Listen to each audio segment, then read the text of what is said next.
প্রতিটা মানুষের জীবনেই ভালো খারাপ সময় আছে এন্ড সবাই চায় ভালো থাকতে, কিন্তু আসলে চাইলেও ভালো থাকা যায় না। আপনাকে খারাপ সময়টা ঠিকই ঘিরে নেবে। আর সব মিলিয়ে হিসাবটা কিন্তু সবশেষে সমান হয়। আপনি যতটুকু ভালো সময় উপভোগ করবেন, ঠিক বিপরীত ততটুকুই খারাপ সময় আপনাকে ঘিরে নেবে। যেমন আমার জীবনে আমি সব থেকে ভালো সময় উপভোগ করে দেখেছি যে সময়টাতে মনে হয়েছে যে এর চেয়ে ভালো সময় আর হয় না, কিন্তু তার বিপরীত আবার সব থেকে খারাপ সময় পার করে দেখেছি যে সময়টাতে আমার মনে হয়েছে যে এর চেয়ে খারাপ সময় আর কারো জীবনে আসে নাই। কারণ এমন সময় আসে যে সময়টাতে আসলে ওই সময়টার জন্য একদমই প্রস্তুত থাকি না। খারাপ সময়টা এমন ভাবে ঘিরে নেয় যে মনে হয় যে দুঃখ দিয়ে পুরো জীবনটাকে সাজানো। এন্ড সব মিলে একটা শিক্ষাই পাই, সেটা হচ্ছে জীবন মানে একটা দাড়িপাল্লার মতো। মানে আমরা বাংলা ভাষায় দাড়িপাল্লা বলি, অনেকেই অন্য অন্য জায়গায় মিটার বলে, বা মাপার যে জিনিস সেটার মতো। আপনার জীবনে যতটুকু দুঃখ পাবেন ঠিক তার সমপরিমাণ সুখও পাবেন। আপনি যতই ধন দৌলত বা ধনী মানুষ হন না কেন, আপনাকে দুঃখ ঘিরে নেবেই। এন্ড আপনি যতটুকু দুঃখ করবেন তার সমপরিমাণ সুখ পাবেন। হয়তো সম্মানের দিক দিয়ে আপনি অনেকটা এগিয়ে থাকবেন, কারণ সৃষ্টিকর্তা আপনাকে সেই সম্মানের জায়গাটা দিয়েছে এবং আপনারও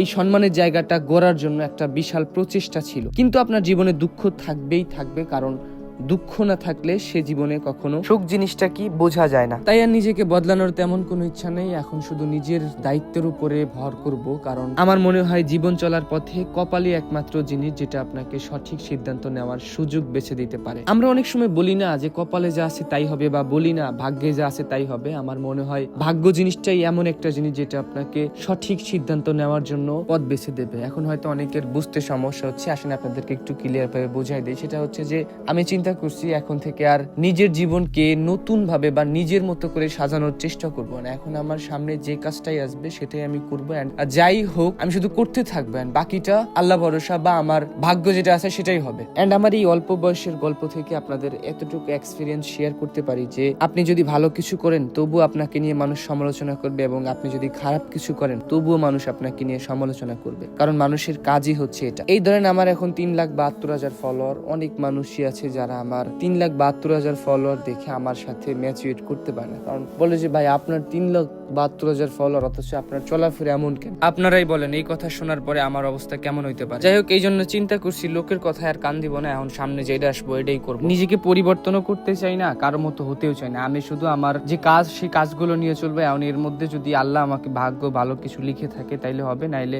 যেভাবে আছে সেভাবে চললেও হবে, কারণ আলহামদুলিল্লাহ আমি সব মিলে ভালো আছি। আর একটা কথা মনে পড়ে গেলে, সব মিলে কিন্তু আমার একটা কন্টেন্টও লেখা আছে যেটা আপনাদেরকে এখন একটু শোনাই। মানুষের জীবনে ভালো খারাপ সময়টা ঠিক যেন দাড়ি পাল্লার মতো, কম বেশি করে নেওয়া যায় না, বুঝিয়ে দেবে সমান মতো।